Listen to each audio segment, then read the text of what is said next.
Hey, what's going on? You know who it is. You know what it is. All right, you guys, peep game. All right, man. I just want to give props to Terrence Crawford, who made an appearance on WWE SmackDown, which he is further solidifying his legacy. And now he's showing that he does have crossover appeal. With that being said, it was a good look for Terrence Crawford to appear on the WWE. So now people who didn't know who he was, they're going to be looking up his name. So Terrence Crawford is becoming a global star, not just a boxing star. He's going to leapfrog into becoming a global star. Now, we know the Errol Spence fans is somewhere punching the air and mad and cursing the day that Terrence Crawford was born. But at the end of the day, Terrence Crawford worked for it. And it's kind of funny, the main people that tried to, basically slow down his career and put a lot of hurdles and roadblocks to, basically stagnate his career look like him via Al Heyman by interfering and monkey wrenching potential fights with a lot of the fighters on the PBC roster that could have helped further leapfrog Terrence Crawford's career. But at the end of the day, it did backfire, because when it was all said and done, when they finally made Terrence Crawford Errol Spence got the beat down of a lifetime, a monumental beatdown, to the point to where some of the Errol Spence apologists basically stopped even talking boxing, started talking about other goofy shit, and it was funny. Years into the making of this fight, you had to go through a lot of cornball stuff. The main people that were attacking Terrence Crawford looked like him, calling this man all kind of names, the Uncle Tom, Sambo, Coon, all this kind of stuff. And it was just funny, when I witnessed that beatdown. I witnessed basically, the Omaha massacre on DeSoto, Texas. But anyway, with that being said, I'm just glad that Terrence Crawford is getting his flowers, because he worked for it. And, Terrence Crawford, he's been blatantly bothered by the fact that, he felt that a lot of people from his own community didn't support him. I always did, and I always will. I've talked to Terrence Crawford off camera. Terrence Crawford is a solid dude. I understand where he's coming from, but it was a good look to see him, doing the WWE. So like I said, now he's transitioning to being a global star, and I think he's earned it.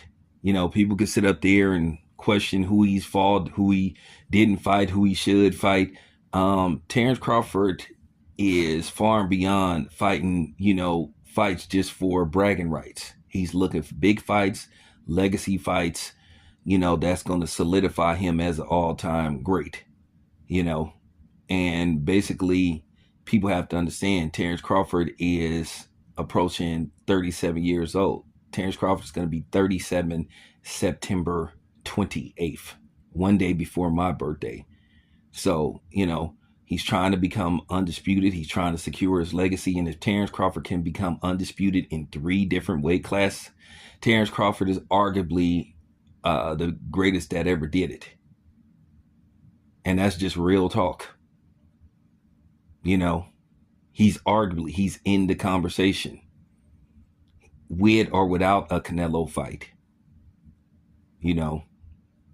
So I'm just thinking back, looking at his journey, where he was when I started watching him about 10 years ago, started following his career, to getting to the point to where I actually met him in the same room with him. I think it's a very good look. So he's crossing over. He's becoming a global star, not just a boxing star, a global star. And it's a big difference.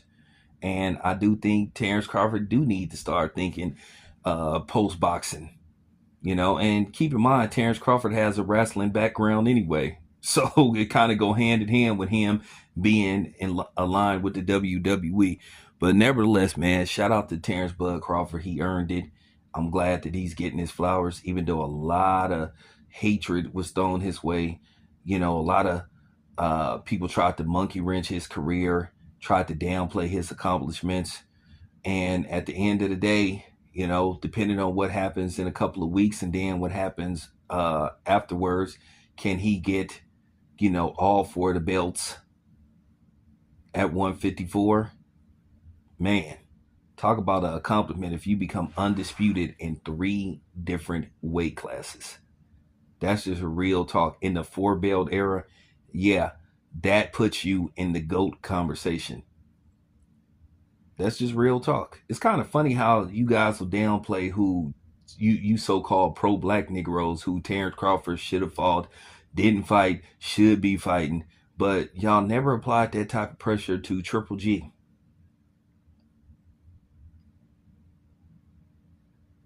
A guy who fought every milkman and footlocker worker you can think of, and you really not applying that kind of pressure to Canelo.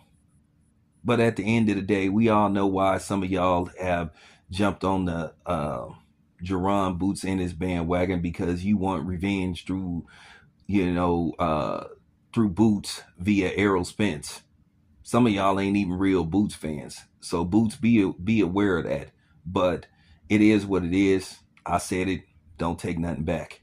And by the way, the 1-year anniversary of the, you know, the Omaha massacre on DeSoto, Texas, coming up pretty soon. It's your boy Town Biz. I'm out.